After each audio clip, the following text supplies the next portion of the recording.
혹시 한 사람의 인생을 스포츠 경기처럼 전반전과 후반전 이렇게 딱 두 반쪽으로 나눠서 생각해 보신 적 있으세요? 오늘 우리가 함께 살펴볼 이야기는요. 바로 이 흥미로운 관점을 통해서 인생의 아주 중요한 진리를 한번 파헤쳐 보는 시간입니다. 여러분의 인생을 만약 축구 경기처럼 전반전과 후반전으로 나눈다면 과연 어떤 모습일까요? 이게 참 신기한 게 어떤 사람들의 삶을 들여다보면요. 전반전이랑 후반전이 정말 믿을 수 없을 정도로 완전히 다른 양상으로 펼쳐지기도 하거든요. 오늘은 바로 그 가장 극적인 두 가지 사례를 통해서 인생에 대한 깊은 통찰을 한번 얻어보려고 합니다. 네, 오늘 이야기의 주인공은 바로 다윗과 솔로몬입니다. 이 두 인물이야말로 인생의 두 반쪽이라는 개념을 설명하기에 가장 완벽하고도 또 가장 극적인 사례를 우리에게 보여줍니다. 자, 여기 이 표를 한번 보세요. 두 사람의 인생 경로가 얼마나 정반대였는지 정말 한눈에 딱 들어오죠? 다윗은 정말 고난으로 가득했던 전반전을 지나서 아주 영광스러운 후반전을 맞이했고요. 반면에 솔로몬은요, 너무나 화려한 영광으로 시작했지만 결국엔 추락으로 인생을 마감하고 말았습니다. 아니, 어떻게 이런 일이 가능했을까요? 먼저 다윗부터 한번 볼게요. 다윗의 전반전은요, 정말 고난 그 자체였습니다. 아시다시피 목동으로 시작해서 골리앗을 이긴 영웅이 됐잖아요.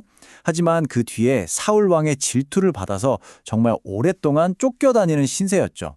그런데요, 바로 이 고난의 시간이 그가 위대한 왕으로서 영광스러운 후반전을 만들어내는 정말 단단한 기반이 되어 주었습니다. 반면에 솔로몬은 어땠을까요? 태어날 때부터 왕자였습니다. 그야말로 금수저였죠. 어린 나이에 왕이 되어서 하나님께 지혜와 부 그리고 명예까지 모두 얻었습니다. 정말 세상 누구보다 화려하게 인생의 전반전을 보냈다고 할 수 있죠. 시작은 그야말로 완벽 그 자체였습니다. 하지만 솔로몬의 인생은 결국 이 용두삼이라는 사자성어 하나로 요약될 수 있을 것 같아요. 용의 머리처럼 정말 거창하게 시작했지만 끝은 뱀의 꼬리처럼 너무나 초라해졌죠. 그의 왕국은 결국 분열되었고 그의 후반전은 실패로 기록되고 말았습니다. 그럼 이제 가장 중요한 질문으로 한번 넘어가 보죠. 도대체 무엇이 문제였을까요? 왜 이 모든 것을 가졌던 솔로몬의 인생이 이렇게 비극으로 끝나야만 했을까요? 네, 바로 이 질문입니다.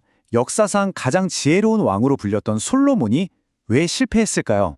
그 엄청난 지혜는 다 어디로 갔던 걸까요? 그러니까 핵심은 바로 이거였습니다. 그는 너무나 쉽게 은혜를 받았고 그래서 너무나 쉽게 감사를 잊어버렸던 겁니다. 고난 없이 얻은 성공은 그 가치를 너무나 쉽게 잊게 만들었던 거죠. 결국 하나님께서는 우상 숭배에 빠진 솔로몬에게 이렇게까지 말씀하십니다. 자신이 준 은혜를 잊고 돌아선 것에 대한 아주 엄중한 심판이었죠. 이 한마디가 그의 추락이 얼마나 심각했는지를 보여주는 대목입니다.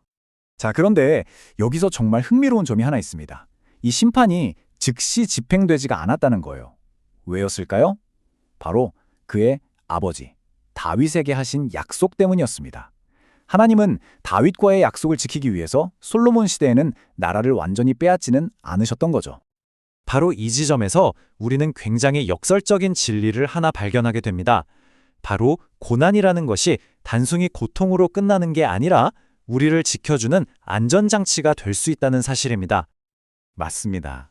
고난은요, 마치 하나님이 주실 축복을 오랫동안 잘 간직하게 도와주는 그런 안전장치와 같아요. 고난을 통해서 단련된 사람만이 성공 앞에서 쉽게 변하지 않고 오랫동안 감사할 수 있는 그런 단단한 내면을 갖게 되는 겁니다. 성경 로마서에서는 이 과정을 아주 명확하게 보여주는데요. 환난, 즉 고난은 인내를 낳고 그 인내는 단련된 인품을, 그리고 그 인품은 결국 흔들리지 않는 소망을 낳는다는 것이죠.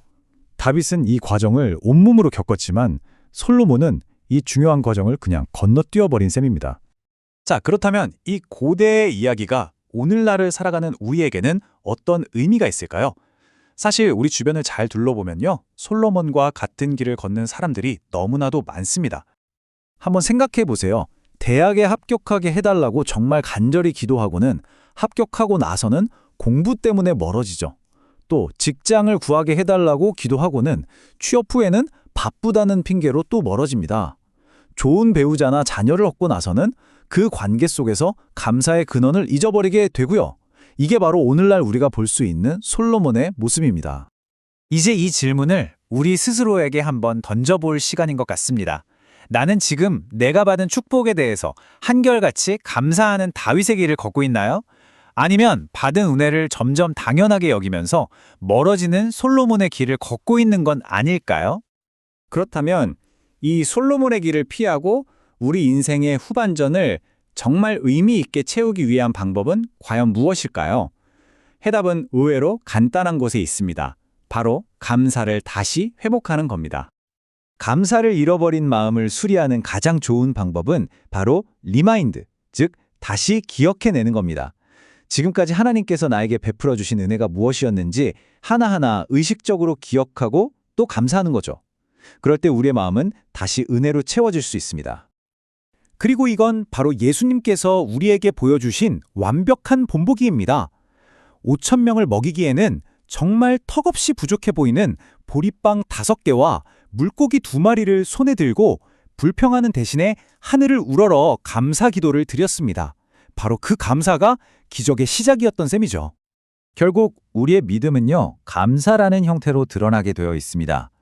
믿는다고 말은 하면서 감사가 없다면 그건 어쩌면 진정한 믿음이 아닐 수도 있다는 거죠. 우리가 감사하는 만큼 딱 그만큼 믿고 있는 겁니다. 오늘 이야기를 마치면서 마지막으로 이 질문을 스스로에게 던져보시면 좋겠습니다.